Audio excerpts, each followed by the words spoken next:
വൈദിക സഹോദരന്മാരെ, സന്യസ്തരെ, സഹോദരി സഹോദരന്മാരെ, നാളത്തെ സെൻറ്റ് മേരീസ് പള്ളിയോട് അനുബന്ധിച്ച് ഇന്നൊരു ഉപവാസ യജ്ഞം നടക്കുകയായിരുന്നു. ബാവായുടെ തിരുമേനിയുടെയും ഇന്നേ ദിവസം ധാരാളം സ്ത്രീകൾ ഇന്ന് നമ്മുടെ ദേവാലയത്തിൽ വന്നു ചേർന്നിട്ടുണ്ട്. അവർ ഇന്ന് ബാവ തിരുമേനിയുടെ നേതൃത്വത്തിൽ നടക്കുന്ന ഈ ഉപവാസത്തോട് ഐക്യദാർഢ്യപ്പെടുവാൻ, ആ ഒരു ആത്മാവിൽ അനുഭവത്തിൽ സമയം ചെലവഴിക്കാനായിട്ടാണ് വന്നിരിക്കുന്നത് എന്ന കാര്യം ഞാൻ ഈ സമയത്ത് സ്മരിക്കുന്നു. അവർക്ക് സ്നേഹമുള്ളവരോട്, അടുപ്പമുള്ളവരോട് സ്ത്രീകൾ കാണിക്കുന്ന സ്നേഹം വളരെ വലുതാണ്. ഭർത്താവിൻ്റെ കുരിശിൻ ചുവട്ടിൽ പ്രത്യേക തസ്തികളൊന്നും ഉണ്ടായിരുന്നവരല്ല. ഭർത്താവിൻ്റെ പീഡാനുഭവങ്ങൾ പങ്കുകൊണ്ടവർ, നേരെ മറിച്ച് ഭർത്താവിനെ അനുധാവനം ചെയ്ത സ്ത്രീകളാണ്. തിരഞ്ഞെടുത്ത ശിഷ്യന്മാർ ആരും തന്നെ, ഒരുപക്ഷെ അദ്ദേഹത്തിൻ്റെ പ്രിയ ശിഷ്യൻ എന്ന് പറയുന്നത് യോഹന്നാനാണെങ്കിൽ അദ്ദേഹവും മാത്രമേ അവിടെ ഉണ്ടായിരുന്നു.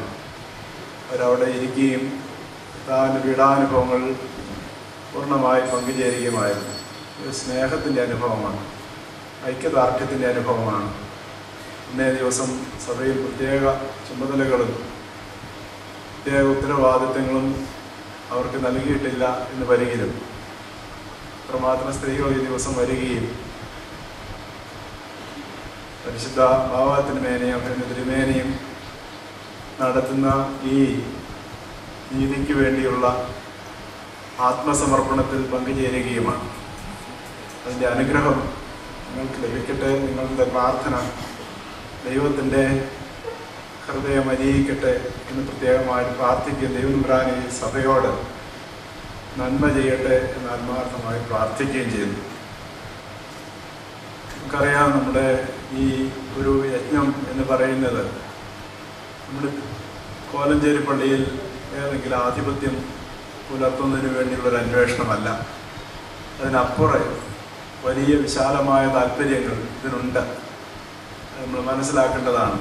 പലപ്പോഴും ഇതൊരു പള്ളിത്തർക്കമാണ്, അധികാരത്തിന് വേണ്ടിയുള്ള തർക്കമാണ് എന്നുള്ള രീതിയിൽ മാധ്യമങ്ങൾ വാർത്തകൾ സൃഷ്ടിക്കുമ്പോൾ തിരിച്ചറിയേണ്ടതായ ഒരു കാര്യം, അതിനപ്പുറമായ ചില വലിയ കുലീന ലക്ഷ്യങ്ങൾ ഇതിന് ഉണ്ട് എന്നതാണ്.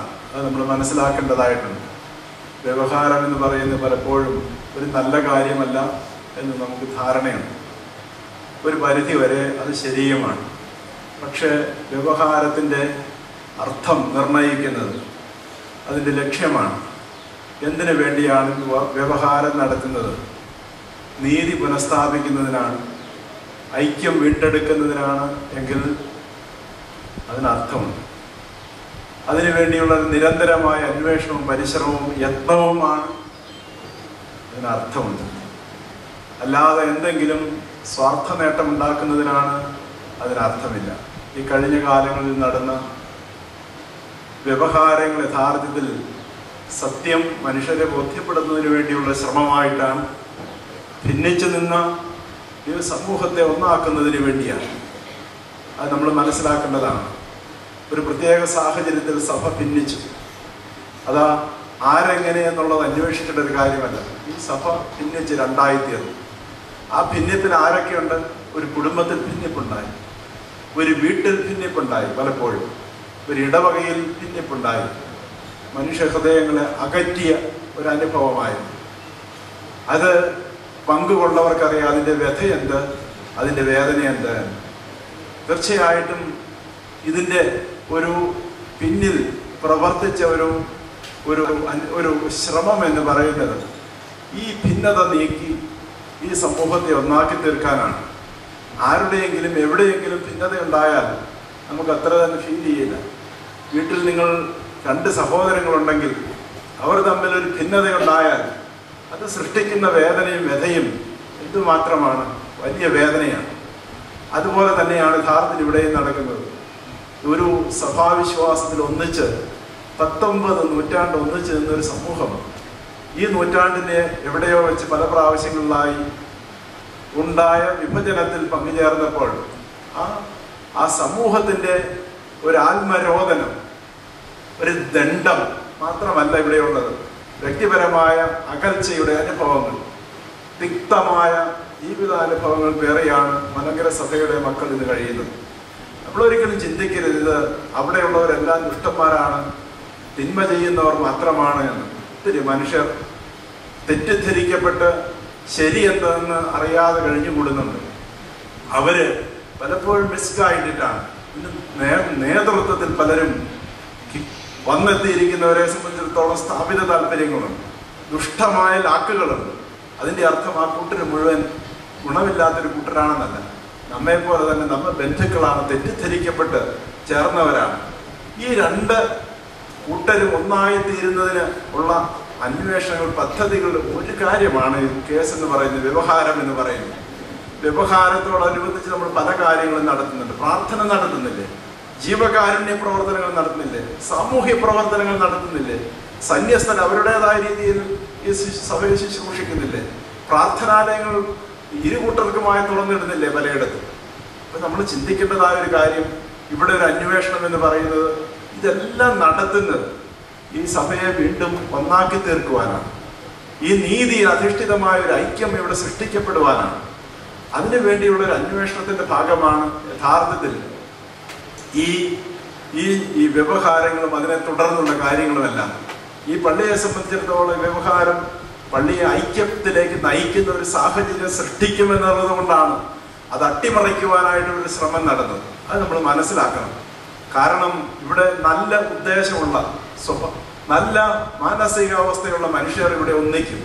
ഈ വലിയ പള്ളി വിട്ട് പോകുവാൻ അധികം പേരൊന്നും ഉണ്ടാവില്ല. ഒരുവിധം ഉള്ള ആൾക്കാരെല്ലാവരും ഈ സഭയിൽ ഇടവകയിൽ സമാധാനം ഉണ്ടാകുമ്പോൾ ഏകമായി തീരുകയാണ്. ആ ഐക്യം ഇവിടുത്തെ ശിഥിലീകരണ സാധ്യതകൾ സത്യത്തിൽ അവസാനിപ്പിക്കുകയാണ്. ഒരു മനസ്സും ഒരു ഹൃദയവുമുള്ള ഒരു ഇടവകയാക്കി തീർക്കുകയാണ്. തീർച്ചയായിട്ടും ചിലരൊക്കെ ഇതിന് പുറത്തു പോയെന്ന് വരും. അവർ വീണ്ടും അവരും തിരിച്ചു വരണമെന്നാണ് നമ്മുടെ ആഗ്രഹം എന്ന് പറയുന്നത്. അങ്ങനെ ഈ സ്ഥലത്ത് നമ്മുടെ കർത്താവിനെ സാക്ഷിക്കുവാനുള്ള ഒരു സമൂഹത്തെ ഒരുക്കിയെടുക്കുക എന്ന കുലീനമായ ലക്ഷ്യം ഇതിന്റെ പിറകിലുണ്ട്. അനീതികളുടെ മധ്യത്തിൽ, വിരുദ്ധതകളുടെ നടുവിൽ ഈ കുലീന ലക്ഷ്യവുമായിട്ടാണ് അഭ്യന്തര പിതാക്കന്മാരിവിടെ ഇവിടെ ഇന്ന് ഉപവാസം അനുഷ്ഠിക്കുന്നത് എന്നുള്ള കാര്യം നമ്മൾ മറന്നു പോകരുത്. നമ്മൾ ചിന്തിക്കേണ്ടതായ ഒരു കാര്യം, നിങ്ങൾക്കൊരു സഹോദരൻ ഉണ്ടാകട്ടെ, ഒരു സഹോദരി ഉണ്ടാകട്ടെ, അവര് വഴിവിട്ടു പോകുന്നതായ ഒരു സാഹചര്യം, അവർക്ക് തിന്മ ഭവിക്കുന്നതായ സാഹചര്യം ഒരിക്കലും നിങ്ങൾ ആഗ്രഹിക്കുന്നില്ല. നമുക്കറിയാം, ഒരു പ്രത്യേക സാഹചര്യത്തിൽ ഭിന്നിച്ച് വ്യവസ്ഥാപിതമല്ലാത്ത അധികാര ബന്ധങ്ങൾ കഴിയുന്ന ഒരു സമൂഹമായിട്ട് നമ്മുടെ സഹോദര സമൂഹം തീർന്നിരിക്കുകയാണ്. അവിടെ അധികാര സ്ഥാനങ്ങൾ തമ്മിലുള്ള ബന്ധങ്ങൾ വ്യക്തതയില്ലാത്തതാണ്. ഇടവക മെത്രാപ്പോലിത്തായി ഒരു ഇടവകയും തമ്മിലുള്ള ബന്ധമെല്ലാം അവർ പറയുന്ന ഇടവക്കാർ തീരുമാനിക്കും, മെത്രാച്ചനുസരിക്കും. മെത്രാച്ചൻ പറയുന്നു, മെത്രാച്ചൻ പറയും, ഇടവക്കാർ. ഇങ്ങനെയുള്ള അവ്യക്തമായ ബന്ധങ്ങൾ നിലനിൽക്കുന്ന ഒരു സമൂഹത്തിന് എന്താ സംഭവിക്കുന്നത്? അത് ശിഥിലമായി തീരും. അതിൽ നമുക്ക് സന്തോഷിക്കാൻ സാധിക്കുമോ? തീർച്ചയായിട്ടുമല്ല. വ്യവസ്ഥാപിതമായ ഒരു ജീവിത ബന്ധങ്ങളുള്ള, സഭയെ സംബന്ധിച്ചും ഭാവിയെ സംബന്ധിച്ചും വ്യക്തതയുള്ള ഒരു സമൂഹമായി യോജിച്ച് അവരുടെ അവ്യക്തത നീട്ടി ഒരു രക്ഷാസമൂഹമായി തീരണമെന്ന് നമ്മുടെ ആഗ്രഹമാണ്. അല്ലാണ്ട് ആരെങ്കിലും എന്തെങ്കിലും പിടിച്ചെടുക്കുവാനുള്ള, പലരും പറഞ്ഞ ആ പള്ളി നമുക്ക് പിടിച്ചെടുക്കണം. ഇതിന് പിടിച്ചെടുക്കേണ്ട കാര്യമല്ല. ഇത് വഴിമാറി ഒഴുകിയ രണ്ട് നദികൾ ഒന്നിക്കുന്നത് പോലെയുള്ള ഒരു അനുഭവമാണ്. ഇവിടെ ആരുടേതും പേരിൽ ആധിപത്യമല്ല. സ്നേഹവും സമാധാനവും പരസ്പരം നല്ല കരുതലുമുള്ള, ദൈവ സാന്നിധ്യമുള്ള, ദൈവത്തെ സാക്ഷിക്കുന്ന ഒരു സമൂഹമായി തീരുവാനുള്ള ശ്രമത്തിന്റെ ഭാഗമായി നമ്മൾ ഈ വ്യവഹാരത്തെയും ഇത് തുടർന്നുള്ള കാര്യങ്ങളെയും മനസ്സിലാക്കേണ്ടതാണ്. എന്നാൽ ഇവിടെ തുറന്നു കിട്ടിയതായ നീതിയുടെ അനുഭവം അത് ഇവിടെ കിട്ടില്ല എന്നുള്ള സാഹചര്യം വന്നപ്പോൾ അനീതിക്ക് മുമ്പിൽ മുട്ടുമടക്കാൻ ഈ സഭയ്ക്ക് സാധിക്കരുത്. അതിൻ്റെ പേരിലാണ് ബാവാ തിരുമേനി പറഞ്ഞത്, എനിക്ക് ഈ പ്രശ്നം തീരുന്നതുവരെ ഞാൻ ഉപവാസം അനുഷ്ഠിക്കുന്നു പറയുന്നത്. ഇത് അദ്ദേഹത്തിൻ്റെ ഒരു മനസ്സിന്റെ ഒരു സന്തോഷത്തിന് വേണ്ടി ചെയ്തതല്ല. ഒരു അനീതി പ്രവർത്തിക്കുന്നു ഈ സഭയ്ക്ക് മുമ്പിൽ. ഈ ഇടവകയെ വീണ്ടും ഭിന്നിപ്പിക്കുവാനുള്ള ശ്രമം അത് ശക്തിപ്പെടുന്നു. ഈ ഭദ്രാസന ഇടവകയെ ഭിന്നിപ്പിക്കുവാനുള്ള ഒരു ശ്രമം ഇവിടെ നടക്കുന്നു. ഈ സഭയുടെ ഭിന്നത തുടർന്നു പോകുവാനുള്ള ഒരു സാധ്യത ഇവിടെ ഉണ്ട് എന്ന് കണ്ടപ്പോൾ അത് അനുവദിക്കില്ല എന്നതിൻ്റെ ശക്തമായ ആത്മരോഷത്തിന്റെ പ്രകാശനമാണ്. അത് നമ്മൾ തിരിച്ചറിയേണ്ട കാര്യമാണ്. നീതി നടപ്പില്ലാതെ വീണ്ടും ഈ സമൂഹം ഭിന്നിക്കുന്നതിന് മുമ്പിൽ നിർനിമേഷനായി വികാരരഹിതനായി നിൽക്കുവാൻ സാധിക്കാത്ത ഈ സഭയുടെ പിതാവിന്റെ തുറന്ന മനസ്സിന്റെ ആത്മരോഷത്തിന്റെ നീതിയോടുള്ള പ്രതിബദ്ധതയുടെ ഒരു പ്രതിഫലനമായി നമ്മൾ ഇത് കാണേണ്ടതുണ്ട്. അതിനാരെങ്കിലും മുന്നിലിറങ്ങേണ്ടതുണ്ട്. ആരെയാണോ ദൈവം അതിന് പ്രേരിപ്പിക്കുന്നത് അവർ ചെയ്യണം. ഇവിടെ ബാവാ തിരുമേനിയോ മെത്രാച്ചനോ എന്നില്ല. ബാവാ തിരുമേനിക്ക് ആ ദൈവീക പ്രേരണ കിട്ടിയെങ്കിൽ അദ്ദേഹം അതുകൊണ്ട് ഇവിടെ ഇരിക്കുകയാണ്. ഞാനിവിടെ അന്നത്തെ ദിവസം കഴിഞ്ഞ ഞായറാഴ്ച വന്ന ദിവസം അദ്ദേഹം തീരുമാനം എടുത്തിട്ടിരിക്കുകയാണ്. ഞാൻ ബാവയോട് പറഞ്ഞു, പലപ്പോഴും ഇത് ഇത്രമാത്രം ഇതിൻ്റെ പ്രത്യാഘാതങ്ങൾ മനസ്സിലാക്കിയാണോ ബാവാ തിരുമേനി ഇരിക്കുന്നതെന്ന് ചോദിച്ച് ചിലപ്പോൾ ദിവസങ്ങൾ ഇരിക്കേണ്ടി വരും. അതിനുള്ള മാനസികമായ സമ്മർദ്ദം വളരെയുണ്ട്. അടുപ്പമുള്ളവർ വന്ന് പറയും മാറണമെന്ന് പറയും. പത്രോസ്ലീഹായെന്ന് കർത്താവിനോട് പറയുന്നു ഇത് വേണ്ട എന്ന് പറയുന്നു. എന്താ പറയുന്നത്? നീ മാറി നിൽക്കുക. സാത്താനെ എന്ന് വിളിക്കുന്നു. സാത്താൻ എന്ന് വെച്ചാൽ പിശാച് എന്നുള്ള അർത്ഥത്തിലൊന്നുമല്ല. കർത്താവിന്റെ അടുക്കൽ ആ പ്രഥമ ശിഷ്യനുള്ള സ്വാധീനം കർത്താവ് മനസ്സിലാക്കിക്കൊണ്ടാണ്. അടുപ്പമുള്ളവർ പറഞ്ഞു ബാവാ തിരുമേനി ഇനി മതി എന്ന് പറഞ്ഞാൽ തിരുമേനിക്ക് വിഷമമാവും. അല്ലെങ്കിൽ അതുപോലെ അടുപ്പമുള്ളവർ പറയും. അല്ലെങ്കിൽ ഉപവാസം ഇരിക്കുന്ന അടുക്കൽ വന്ന് പറയും. ഇവിടെയാണ് ഞാൻ പറയുന്നത്, ഇതിനുവേണ്ടി ശ്രമിക്കുമ്പോൾ ഉണ്ടാകാവുന്ന സാധ്യത, അതിന്റെ പരീക്ഷണ സാധ്യതകൾ വളരെ വലുതാണ്. ഇതെല്ലാം നേരിടാൻ ഉറച്ചാണ് തിരുമേനി രംഗത്തേക്ക് വന്നത്. അല്ലെങ്കിൽ ഈ യജ്ഞത്തിന്റെ പരിസമാപ്തിയിൽ എത്തുവാൻ സാധിക്കുകയില്ല. എന്തെല്ലാം ഭാവിയിൽ ജീവിതത്തിൽ മുമ്പിൽ ഉണ്ടായാലും അതിനെ അതിജീവിക്കുവാനുള്ള കരുത്ത് അതിനു വേണ്ടിയാണ് നമ്മൾ പ്രാർത്ഥിക്കേണ്ടത്. തീർച്ചയായിട്ടും അതിനു വേണ്ടിയുള്ള ഒരു ആത്മസമർപ്പണത്തിലാണ് തിരുമേനി ഇവിടെ തന്റെ ഉപവാസം അനുഷ്ഠിക്കുന്നതെന്ന് മനസ്സിലാക്കേണ്ടത്. ഓസ്ട്രിയക്കാരും നെപ്പോളിയന്റെ കാലത്ത് ഫ്രഞ്ചുകാരും കൂടിയുള്ള ഒരു യുദ്ധം നടക്കുന്ന സാഹചര്യമുണ്ട്. ഓസ്ട്രിയയിലേക്ക് കടന്നു പോകുന്നതായ ഒരു വീതി കുറഞ്ഞ പാലം, അതിന്റെ അറ്റത്ത് ഓസ്ട്രിയയിലേക്ക് കടക്കുന്ന കവാടമാണ്. ഇതിൽ പോയാൽ വലിയ പ്രശ്നമുണ്ട്. കാരണം അവിടെ ശത്രു സൈന്യങ്ങൾ നിൽക്കുന്നുണ്ടെങ്കിൽ നിൽക്കാൻ വളരെ സാധ്യതയുണ്ട്. അങ്ങോട്ട് പ്രവേശിക്കണമെങ്കിൽ ഇതിൽ തന്നെ കടന്നു പോകാനേ സാധിക്കുള്ളൂ. പൊട്ടിപ്പിടിക്കുന്നയാൾ പറഞ്ഞു, ഒന്ന് അന്താളിച്ചു, എങ്ങനെ മുന്നോട്ട് കടന്നില്ലോ അയാളായിരിക്കും വാളിന്റെ ആദ്യത്തെ ഇര. നെപ്പോളിയൻ ആയിരുന്നു പട നയിച്ചിരുന്നത്. അദ്ദേഹം മുമ്പോട്ട് വന്ന് പൊട്ടിപ്പിടിച്ച് ആ പാലത്തിലൂടെ കടന്ന് മുന്നിലെത്തുകയായിരുന്നു. അതൊരു നിർണായക സമയമാണ്. അവിടെ വിറച്ചു നിന്നാൽ ഒരു കാര്യവും നടക്കുകയില്ല.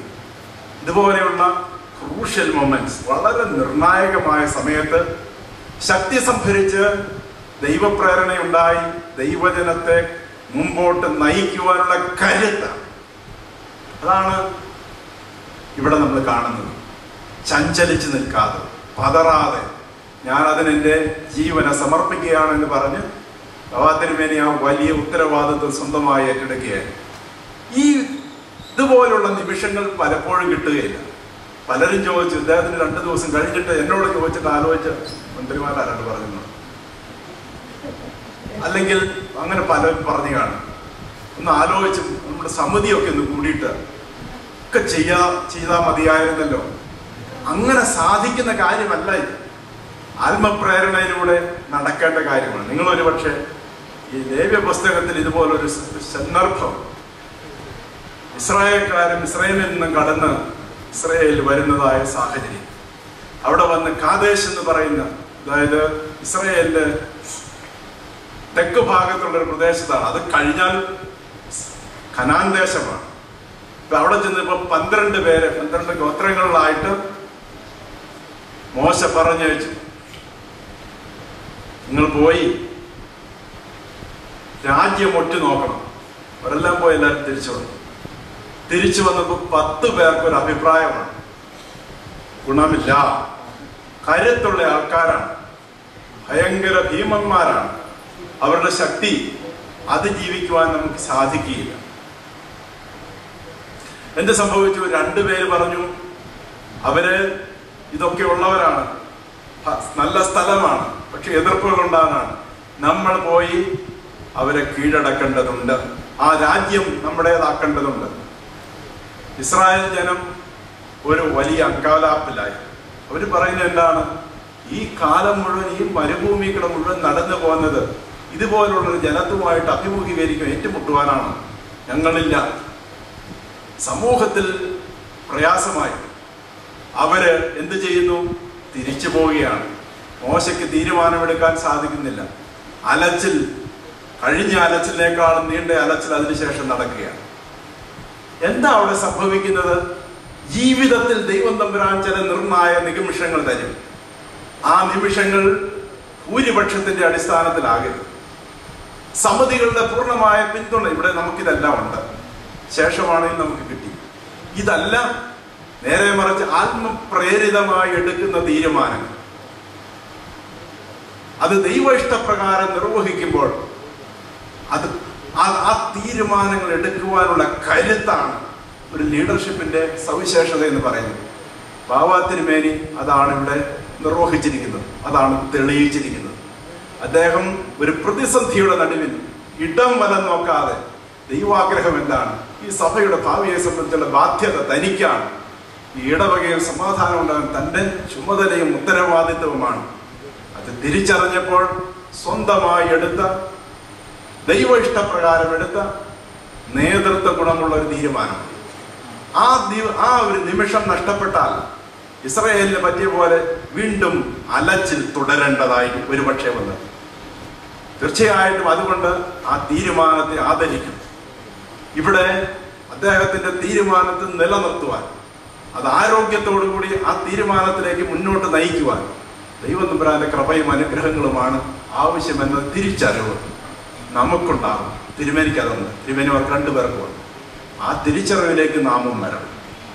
ഇന്ന് ആ തിരുമേനി ഒരു ഉപവാസ ഘട്ടത്തിലാണ്. ദിവസങ്ങൾ 4-5 പോയി പിന്നിട്ടു. എളുപ്പമുള്ള ഒരു കാര്യമല്ല. മാനസികമായ ഏറെ സമ്മർദ്ദങ്ങൾ, ശാരീരികമായ ക്ഷീണമുണ്ട്. ഇഷ്ടക്കാർ എന്ന് പറയും, ബാബാ തിരുമേനി ഇത് എത്ര ദിവസമാണ് ഇങ്ങനെ കിടക്കുന്നത്? ആ ഒരു സമയത്തുണ്ടാകുന്ന ആത്മസംഘർഷം എന്ന് പറയുന്നത് വളരെ വലുതാണ്. ആ സംഘർഷത്തിൽ നിലനിൽക്കുവാനുള്ള കരുത്താണ് ദൈവം തമ്പുരാൻ അദ്ദേഹം പ്രാപിക്കേണ്ടത്. അത് നമ്മൾ ഓർത്തിരിക്കേണ്ടതാണ്. നമ്മെ സംബന്ധിച്ചിടത്തോളം ഇവിടെ വന്ന് ഒരു ദിവസം ഇരുന്നു പോകുവാനല്ല, മുദ്രാവാക്യം വിളിക്കുവാനല്ല. ഇത് മനസ്സിലാകാതെ ആൾക്കാർ മുദ്രാവാക്യമൊക്കെ വിളിക്കുന്നത്. ഇവിടെ മനുഷ്യ ജീവിതത്തിലെ വിശുദ്ധീകരണത്തിന്റെ ജീവിതാനുഭവത്തിലൂടെ കടന്നു പോകുന്ന 2 വ്യക്തികളുടെ സാന്നിധ്യത്തിൽ ഇരുന്ന് പ്രാർത്ഥിക്കുവാനുള്ള സമയമാണ്. ആ ഒരു ആത്മസംഘർഷത്തിൽ പങ്കുചേർന്ന് അത് ഈ സഭയുടെ ആത്മസംഘർഷമാക്കി എടുക്കുവാൻ, ഈ സഭയുടെ ശുദ്ധീകരണത്തിനായി മാറ്റിയെടുക്കുവാനുള്ള സമയമാണ്. അത് നമുക്ക് സാധിച്ചില്ലെങ്കിൽ ഈ നിമിഷത്തോട് നാം പ്രതികരിക്കുന്നില്ല. അത് നമ്മൾ അതിന്റെ കാഴ്ചക്കാരായി നിൽക്കുകയാണ്. യഥാർത്ഥത്തിൽ ആ വലിയ ദൈവസന്നദ്ധിയിലുള്ള സന്നിധാനത്തിലുള്ള നമ്മുടെ ആ ഇല്ലായ്മ തിരിച്ചറിയുന്ന ദിവസങ്ങളാണ്. പലരെയും സംബന്ധിച്ചിടത്തോളം ഇത്രയും വലിയ സ്ഥാനത്തുള്ള ഒരാൾ ഇങ്ങനെ ഇരിക്കുന്നത് എന്ത് മോശമാണ് എന്ന് ചിന്തിക്കുന്നവരാണ്. അത് നമുക്ക് അതിന്റെ അർത്ഥം തിരിച്ചറിയാനിട്ടാണ്. ദാവീദിന്റെ കഥ നമുക്കറിയാം. അദ്ദേഹം സാക്ഷിയിൻ പെട്ടതിന്റെ മുമ്പിൽ നഗ്നനായി നൃത്തം ചെയ്യുകയാണ്. ഭാര്യ ചോദിക്കുകയാണ്, ഇത് എന്തൊരിടപാടാണ്? ഇസ്രായേലിന്റെ മഹാരാജാവ് ഇവിടെ ഇത്തരം പണി കാണിക്കുന്നത് ഇതുപോലെയാണ്. ഇത് ഉയർന്ന ആൾക്കാർക്ക് കൊള്ളാവുന്ന പണിയല്ല എന്ന് പലരും ചിന്തിക്കുന്നുണ്ട്. ഇത് മനുഷ്യന്റെ അഹം അലിഞ്ഞ് തീർന്ന് ദൈവസന്നിധിയിൽ സുതാര്യമാകുന്ന അനുഭവമാണ്. ആ മനുഷ്യ മനസ്സിലെ അഹം, ആ ദൈവം ഇഷ്ടമില്ലാത്ത എല്ലാം അലിഞ്ഞു ചേർന്ന് ദൈവത്തിന്റെ സന്നിധിയിൽ പൂർണ്ണമായി സമർപ്പിക്കുന്ന സമയമാണ് ഉപവാസത്തിന്റെ അനുഭവം. ഈ സഭയ്ക്ക് വേണ്ടി, സഭയുടെ സമാധാനത്തിന് വേണ്ടി, ഐക്യത്തിന് വേണ്ടി, നീതിക്ക് വേണ്ടി ദൈവസന്നിധിയിൽ ആ പിതാവ് സ്വന്തമായി പൂർണ്ണമായി സമർപ്പിച്ച് ആ ഒരു ലക്ഷ്യം മാത്രം ജീവിതത്തിൽ കാണുന്ന ഈ സമയത്ത് അതിനോട് ചേർന്ന് ഈ സഭാ സമൂഹം മുഴുവനും ഈ ഒരു പ്രക്രിയയിൽ പങ്കുചേരുന്നതിൻ്റെ ജീവിതാനുഭവത്തിന്റെ നിമിഷങ്ങളാണ്, തിരിച്ചറിയേണ്ട കാര്യമാണ്. ഇവിടെ വന്ന് സാന്നിധ്യം കൊണ്ട് അദ്ദേഹത്തിന് ഒരു പ്രചോദനം നൽകിയല്ല, യഥാർത്ഥത്തിൽ ആ ഒരു ആത്മസംഘർഷത്തിൽ പങ്കുചേർന്ന് ഈ സഭയുടെ മുഴുവനും ശുദ്ധീകരണവും വളർച്ചയും കരുത്തുമാണ്. സഭ എന്തുകൊണ്ടാണ് ഭിന്നിക്കുന്നത്? സഭയിൽ ആധ്യാത്മികത നശിച്ചു പോകുമ്പോഴാണ് സഭ ഭിന്നിക്കുന്നത്. എന്തുകൊണ്ടാണ് ഏറ്റുമുട്ടുന്നത്? അവിടെ മനുഷ്യ ജീവിതത്തിൽ ഉണ്ടാകേണ്ട ആ വലിയ ദൈവാനുഭവം നഷ്ടപ്പെട്ടു പോകുന്നതുകൊണ്ടാണ്. അല്ലെങ്കിൽ നമുക്ക് പൊറുക്കുവാനും ക്ഷമിക്കുവാനും സാധിക്കേണ്ടതാണ്. തീർച്ചയായിട്ടും അത് നമുക്ക് വീണ്ടെടുക്കേണ്ടതില്ലേ? ഈ സഭ ഇങ്ങനെ നിർജീവമായിരുന്നാൽ മതിയോ? ഇതിന്റെ കരുത്ത്, ഇതിന്റെ ആധ്യാത്മിക ശക്തിയിലൂടെ നേടിയെടുക്കേണ്ടതാണ്. ഉപവാസവും പ്രാർത്ഥനയും വളർന്നെങ്കിൽ മാത്രമേ നാളെ സഭയ്ക്ക് നിലനിൽക്കാനൊക്കെയുള്ളൂ. ഇതിന്റെ ശക്തി നിലനിൽക്കാൻ, ചോർന്നു പോയതായ ഊർജം തിരിച്ചെടുക്കാനൊക്കെയുള്ളൂ. അതിനുവേണ്ടിയല്ലേ ഈ പിതാക്കന്മാരിവിടെ കഴിയുന്നത്? ഇവിടെ വരികയും അതിനോട് ചേർന്ന് പ്രാർത്ഥിക്കുകയും ഉപവസിക്കുകയും ചെയ്യുമ്പോൾ ഈ സഭയ്ക്ക് വേണ്ടി, ഇവിടെ മാത്രമല്ല അനേക സ്ഥലങ്ങളിൽ, ഇന്ന് എറണാകുളത്ത് പോയിട്ട് വരികയാണ്, അവിടെ എല്ലാം മനുഷ്യർ വളരെയധികം തടിച്ചുകൂടിയിട്ടുണ്ട് ഈ പ്രവൃത്തി ദിവസം തന്നെ. തീർച്ചയായിട്ടും ആ ഒരു അനുഭവത്തിലേക്ക്, ഇതിനെ ചുറ്റിപ്പറ്റി നടന്ന് ചിന്താവാ ഈ ജീവിതാനുഭവത്തിൽ പങ്കുചേർന്ന് ഈ സഭയുടെ പരിവർത്തനത്തിന്, ഈ സഭയുടെ ആധ്യാത്മിക വളർച്ചയ്ക്ക് ഈ ഉപവാസം കാരണമായി തീർന്നെങ്കിൽ ഈ ഉപവാസം അനുഗ്രഹത്തിനാണ്. ഈ ഉപവാസം സാധ്യതയാണ്. ഇത് അടിച്ചേൽപ്പിക്കപ്പെട്ടതല്ല, നമുക്ക് വേണ്ടി ദൈവം തന്ന ഒരു സാധ്യതയായി ഇതിനെ തിരിച്ചറിയുവാൻ നമുക്ക് സാധിക്കുന്നു. തീർച്ചയായിട്ടും അതിലൂടെയാണ് നാം നമ്മുടെ നിലനിൽപ്പ്, നമ്മുടെ ലക്ഷ്യം നമുക്ക് കണ്ടെത്തുവാൻ സാധിക്കുന്നത്. ആ ഒരു അനുഗ്രഹകരമായ അനുഭവത്തിലേക്ക്, പരിവർത്തനത്തിന്റെ പ്രേരണയിലേക്ക് ഈ സംഭവം നയിക്കുമെങ്കിൽ തീർച്ചയായിട്ടും ഇത് അനുഗ്രഹകരമായി തീരും. പിതാവിന്റെ ഈ ഉപവാസം അർത്ഥമില്ലാത്തതല്ല. ആ അർത്ഥം കണ്ടെത്തുവാനുള്ള അന്വേഷണം നമ്മുടെ ഭാഗത്തു നിന്നുണ്ടെന്ന് മാത്രം. അതിൽ പങ്കുചേരുവാനുള്ള സന്മനസ്സും അതിൽ പങ്കുചേരുവാനുള്ള ത്യാഗവും നമ്മുടെ ഭാഗത്തു നിന്നുണ്ടാകുമ്പോൾ നടക്കുന്നത് വലിയ ദൈവ ഇടപെടലായിരുന്നു. ഒരു സംശയവുമില്ല. ദൈവം ഇടപെടുന്നത് ദൈവത്തിന്റെ കണക്ക് കൂട്ടലനുസരിച്ചാണ്. തീർച്ചയായിട്ടും ആ ദൈവിക അനുഗ്രഹങ്ങൾ, ദൈവിക ഇടപെടലും ഇക്കാര്യത്തിലും എല്ലാ കാര്യത്തിലും ഉണ്ടാകും. ദൈവം കണ്ണടച്ചിരിക്കുന്ന ഒരു ദൈവമല്ല, കേൾക്കാത്ത ദൈവമല്ല. ഒരു മനുഷ്യന്റെ തലമുടി തലയിൽ നിന്ന് പൊഴിഞ്ഞു വീഴുമ്പോൾ അതറിയുന്നവനായ ദൈവമാണ്. ഈ സഭയിലെ ജനങ്ങളുടെ, സഭാംഗങ്ങളുടെ മനസ്സും ഹൃദയത്തിന്റെ സ്പന്ദനവും തിരിച്ചറിയുന്ന ദൈവമാണ്. അനുതാപത്തിലേക്കും തിരിച്ചുവരവിലേക്കുമാണ്. കുറ്റം വിധിക്കലിലൂടെ അല്ല നാം എവിടെയെങ്കിലും എത്തിച്ചേരുന്നത്. തീർച്ചയായിട്ടും ഈ കഴിഞ്ഞ കാലങ്ങളിൽ വന്നുപോയ കുറവുകളെല്ലാം തീർന്നു.